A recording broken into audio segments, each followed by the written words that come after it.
Low to the body. You see Canelo, you see Joshua do it. They go low to the body and go high. You see that shot? Boom, boom. So I was doing this, right? Like you, the boxing way is, a lot of people do this in boxing. They step forward, yeah? You jumped in. So then you jumped in and then you're here. You're right here. So I'm just doing the simple drill. UFC is more advanced than boxing. Boxers get paid more money, but the entity of the UFC, billions. Yeah. If you don't got a gimmick, you have to have a gimmick. A mean, tough street, Tyson, custom auto trained. It's all a gimmick. It's real, but it's a gimmick. Look at Conor McGregor. Yeah. He has a gimmick. He's crazy. He's bold. A gimmick. Real life, he's a beautiful guy. You know? Yeah. But you have to have a gimmick. That's what sells tickets. Put in seats. Put them butts. The thrill of cocaine for some reason is exciting to people who love like exciting things. Like there's something about fighters or adrenaline junkies that like to be pumped up, and yeah, Conor seems to enjoy it, which is one of the things that makes me think he probably won't come back. But if he does come back, it's got to be now. You know, again at 36 years old now, Paddy Pimblett. That's the fight. That's going to be a big fight. Big fight. Yeah, but I don't even think Conor's in the drug testing pool anymore. No? You don't think so? I don't believe so. The opponents, there are multiple opponents on the platform. Of course, I would love to get that one back. I felt I went into his round, and I felt handy early on. He had to wait for me to get. I do have a little bit of a concern with Conor. I do. The words that Conor used are not true. Conor is not negotiating with the United States government. Nor has he ever. Nor will he ever. If you were to ask Conor McGregor the phone number to the United States government, he would not be able to produce it. Just for example, this is not real. But the voice in which Conor did the spoof interview is also not Conor's natural speaking voice. He's doing more and more interviews with this new voice. I enjoy Conor's voice. I like when Conor talks to you. The Macho Man, Randy Savage. Yeah, oh yeah. See, over time, he forgot that this wasn't his actual voice. Yeah, the people that know him. The people that know him say that he started to answer the telephone. He started to answer the telephone with this voice. And the people would say to him, Larry, why are you speaking like that? And he would say, I'm trying to stay into character at all times. This is how you become good at it. This is how you become. Even though the White House card has already ignited debates over potential matchups and sent fantasy analysts into overdrive, Conor McGregor remains the center of attention, commanding focus no matter which names the experts throw into the mix. Analysts are busy predicting opponents, former champions are weighing in with their opinions, and rumors swirl endlessly. But the real fascination isn't just about who he might face next. It's about what McGregor's comeback represents.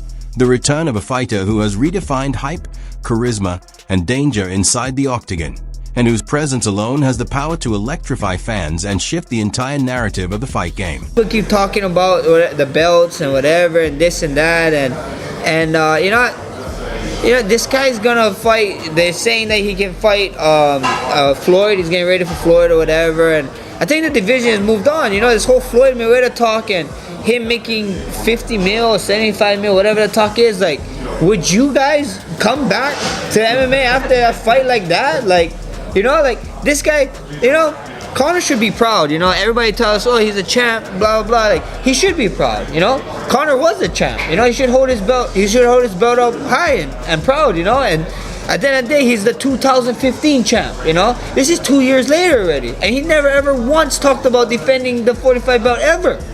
Not ever. He not ever once talked about it. He talked about defending the 55 belt more than the 45 belt, you know? It's time to move on from this chapter. When Conor McGregor was linked to the White House card, Daniel Cormier noted that after massive paydays against Floyd Mayweather, Khabib Nurmagomedov, and his business ventures, McGregor's hunger might have faded.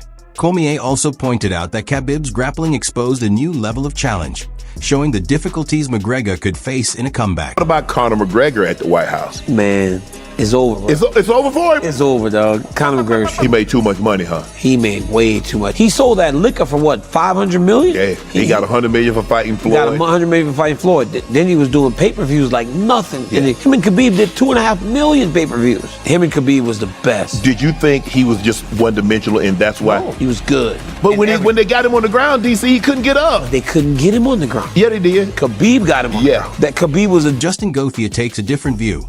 Instead of worrying about McGregor's drive or past rivalries with Dustin Poirier, he focuses on the biggest opportunity at the White House card, an event with huge stakes, noise, and career-defining potential. What about a trilogy against Dustin Poirier if he decides to come out of retirement? Are you interested in that? No. Or 1-on-1. Yep. I'm fighting for the championship next.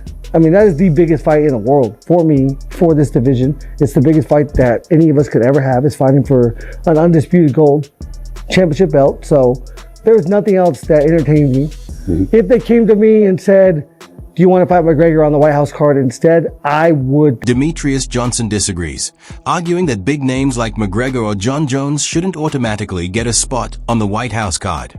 He believes the focus should be on fighters actively competing and earning their place through consistency and performance, not just reputation. Let's say John Jones comes back, he fights Johnson Almeida. He was like, you know what? I want to be on the White House card. What do I got to do? They're like, okay, you fight the winner of Volkov versus Johnson Almeida. Bet. And then he beats Johnson Almeida. Then it's okay, perfect. You're going to fight the winner of XYZ on the White House. Perfect. I'm all for it. But I just don't like when somebody's iced, is sitting there chilling. They get to pick and choose what they do. Maybe they earn that right. I have no idea. But for me, I want to see guys who are putting the fucking, rubber to the pavement.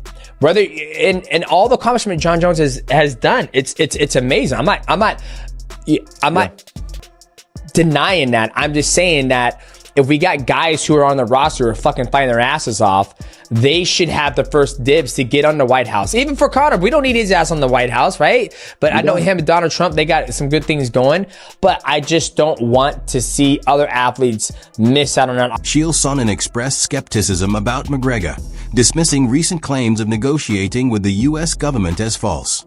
He noted that McGregor's recent spoof interview felt exaggerated, comparing it to a pro wrestling persona that can start to blur into real life. But concerned with Conor. I do. The words that Conor used are not true. Conor is not negotiating with the United States government. Nor has he ever. Nor will he ever. If you were to ask Conor McGregor the phone number to the United States government, he would not be able to produce it. Just for example, this is not real. But the voice in which Conor did the spoof interview is also not Conor's natural speaking voice. He's doing more and more interviews with this new voice. I enjoy Conor's voice. I like when Conor talks to you. The Macho Man, Randy Savage. See, over time, he forgot that this wasn't his actual voice. Yeah, the people that know him. The people that know him say that he started to answer the telephone. He started to answer the telephone with this voice. And the people would say to him, Larry, why are you speaking like that? And he would say, I'm trying to stay into character at all times. This is how you become good at it. This is how you become good. Child warned that some claims about McGregor fighting at the White House are unrealistic, like special parks or national symbolism. While McGregor draws huge attention in purses, Child questioned celebrating Independence Day around a non-American fighter and cautioned against him believing his own persona. Only from the perspective of the things that Conor has put out is impossible to match. There is no 100 golden visas. There is no significance to Conor fighting at the White House. Like, that's not an American. Just for example, he is the biggest draw in the sport. Conor always gets the biggest paycheck. He gets that because he brings in more eyes than anybody. But if his plan is to come out and vocally, through the media, let it be known that all the stops are being pulled on America's Independence Day for somebody who is not an American, it's not a good look. He's creating a scenario that can't happen. And as long as he knows this is a character performing, much like this new speaking voice that he's developed, if he's out there just working, we've got no problem. The problem only becomes if and when he marks out for his own gimmick, which most guys eventually do, because we are whoever we pretend. Khabib sees the White House card as a test, not just a spectacle. While flashy fights sell tickets, he believes McGregor should face top contenders like Poirier, Makhachev, Oliveira, or Gaethje to prove if he's still elite or just a headline. You fight with who? If you're gonna fight with Cowboy Cerrone, you're gonna look good. You're gonna be like lion.